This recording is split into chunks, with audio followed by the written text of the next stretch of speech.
How to write literary fiction. Number one is an emphasis on character.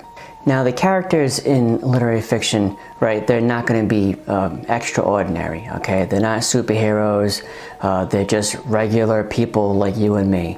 And it's the choices that they make in literary fiction stories that really define who they are. These choices force the reader to examine themselves because we make choices every single day, and that's what literary fiction is. It's a reflection of ourselves. The prose.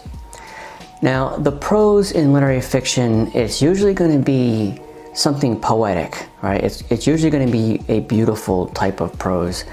There's going to be a rhythm and rhyme to the sentences, unlike commercial fiction.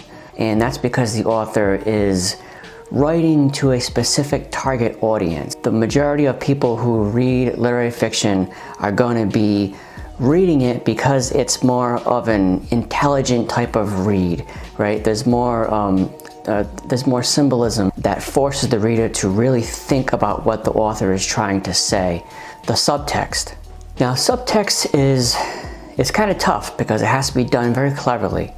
Okay, not too many authors can do it, and if they can do it, it's very difficult to do correctly. To pull off great subtext, you have to know how to write implications and insinuations within the story, and that can happen through dialogue, that can happen through the prose itself, but whatever it is, it has to be used intelligently. It has to be done with purpose, and it hides the themes. Right? So let's say there's a social theme or like a political theme that will usually be hidden within the subtext of the literary fiction novel.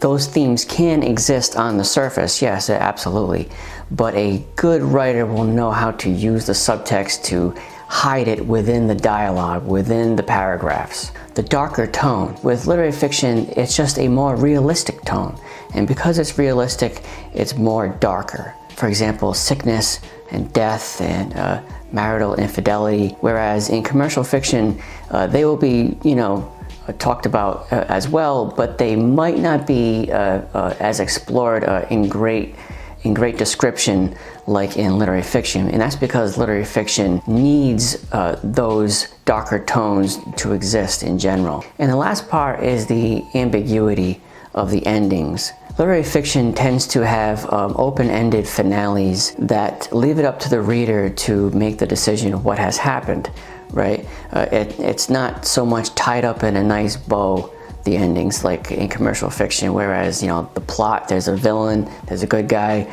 the good guy wins, the bad guy dies, and that's that, justice is served. In literary fiction, it's not so easy like that. It's mostly more complicated, and that's because real life in general rarely provides a satisfying conclusion.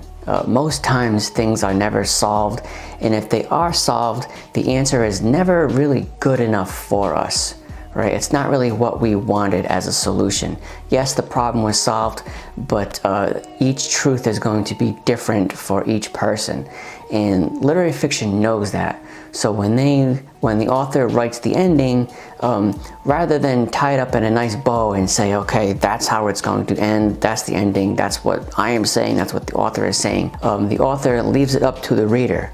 Okay, so now it's up to you to make your decision how it ended. Okay, well there you have it. If you liked this video, you could check out this one right here and this one right there.